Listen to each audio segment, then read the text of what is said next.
Now, you've been talking about carbs for a while. There's a period, you wrote a book called The War on Carbs, right?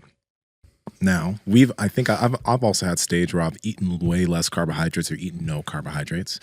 But has anything in your mind potentially changed about the use of carbs or eating or anything around carbohydrates? I think a lot of things have changed for me about eating in general.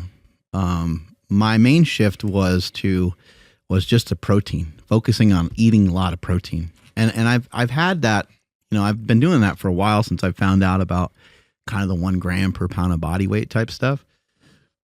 But in terms of like body weight management and stuff, it was important for me to distance myself from carbohydrates, not because there was anything wrong with carbohydrates. I just had a shitty interpretation of carbohydrates. My version of carbohydrates, and even now when I say carbs, I'm thinking pizza, ice cream, donuts. Yeah. I'm thinking of all that stuff. And Lane Norton pointed this out, and he said there's more fat calories in the stuff that you're thinking about than there are carbohydrate calories. Ooh. And I was like, oh, yeah, really good point, because it might, like a donut, I don't know, I'm going to make it up, say donut has 10 grams of fat or something. 15? Healthy ass donut. Well, yeah, Donuts are healthy. If we think of like a Krispy Kreme glazed donut, let's look it up. Yeah, let's look up Krispy Kreme glaze. I bet you that there's maybe 30 grams of fat. Oh, that's there. awesome. I would feel as if there's 30 grams of fat, but I could be totally off. Might be more. Are you still on that sausage McMuffin diet? Dude, you know what's the problem? Okay, so I decided last night, I'm not gonna go on too long about this, but I decided to get a bottle of Simply Lemonade. But I only got one. You're back on the juice? No, just one bottle. Just one bottle. So like Sam, like when it came through DoorDash, because we DoorDash groceries, Sam saw it and she's like, Nsima, not again. She's like, you can't do this to yourself again. I'm like, Sam, it's just one bottle of juice. Come on now. And it's one of the big like 52-ounce ones, but I'm done. Yeah, the first one that comes up is a little suspect in my opinion. It says 15 grams of fat and 31 grams of carbs. Yeah. Maybe. Okay. Yeah, so okay. but anyway, the calories for fat it's 15 times 9, so there would be more fat calories in there, proving the point. Yes. I could make this fit in my macros. So for me, I actually wasn't a person that thought that I couldn't eat carbs. I wasn't in that category. I wasn't like, I got bad genetics, I don't handle carbs very well. I never thought that. I just thought that I thought that I needed to get myself to a certain like body fat percentage level, I guess, to be able to have more wiggle room with carbohydrates, which I still kind of think is true. I don't disagree with that. But, I get what you're saying. But at this point, I mean, my body fat levels are great, so I don't have a worry with even just carbohydrates. But anyway, my whole thing is nowadays is to just fuel myself so that the workouts feel really good. I want good performance with my workouts. If I don't feel like working out on a particular day, I don't look at that necessarily as a motivation problem. My question is, did you eat enough yesterday? What was yesterday's workout like? If you don't feel like lifting, like how much running have you been doing in the last 4 or 5 days? Okay, well, you ran fucking 20 miles the other day. Maybe that's why you don't feel like lifting. What's the fuel like? What's the sleep like? So that's where I usually look, and that's where I'll say, okay, let me up the carbohydrates a bit. But nowadays I eat a lot of fruit. I eat rice. I eat potatoes. I'll eat dark chocolate. I'll have nuts here and there.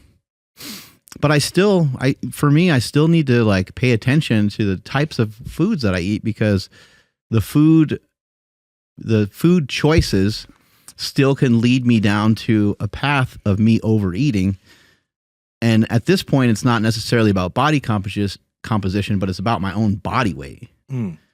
Like for April, I would like to weigh probably between 210, 215 for the race. Whoa. And right now I'm around 225 most mornings. So I still have, we'll see where I end up. 215 would be, between 215 and 220 would even be fine.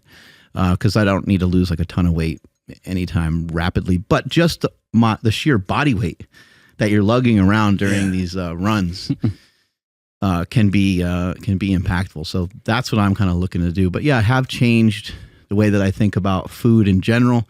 Again, I've said this many times on the show, but I think this is really useful for people. Power Project family, your normal shoes are making you weak. This is why you partner with Vivo Barefoot Shoes, because they have a wide toe box, they're flat, and they're flexible. So with every single step you're taking, if you're taking a 10-minute walk outside or when you're working out in the gym, your feet are able to do what they're supposed to do in this shoe. They have tons of options for hiking, running, training in the gym, chilling and relaxing, casual shoes for if you're out on a date. You need to check them out. And Andrew, how can they get it? Yes, that's over at vivobarefoot.com/powerproject, and you guys will receive 15% off your order automatically. Again, vivobarefoot.com/powerproject. Links to them down in the description as well as the podcast show notes. Look at carbohydrates and fats as energy sources for the body, and look at protein as a building block of the body. I would go as far as to say that protein is free, fiber is free, fruit is free, vegetables are free. What I mean by free, eat as much of them as you fucking want. Like, eat a fucking crazy amount of those things. If you're new to dieting and you've never tried it before, don't even bother to really mess around with fasting. Just eat a ton of what I just said for maybe a week or two. Like, be a little patient with it. Over time, you're going to probably find yourself eating less and starting to lose some weight. Dude, what was your body like? How much did you weigh during your bodybuilding show? Because you were like 220, right, on stage. But obviously your body composition was different. You might have been holding a bit more muscle, but you were 220 on stage, right? I think the day of the show, because of like the carb up and everything, I think I was like 230. So you might be, well, you said 215 to 220, but you might be down to like 210 for the Boston Marathon. That's wild. That is wild. I don't think I've ever had this low of actual body fat on my body before.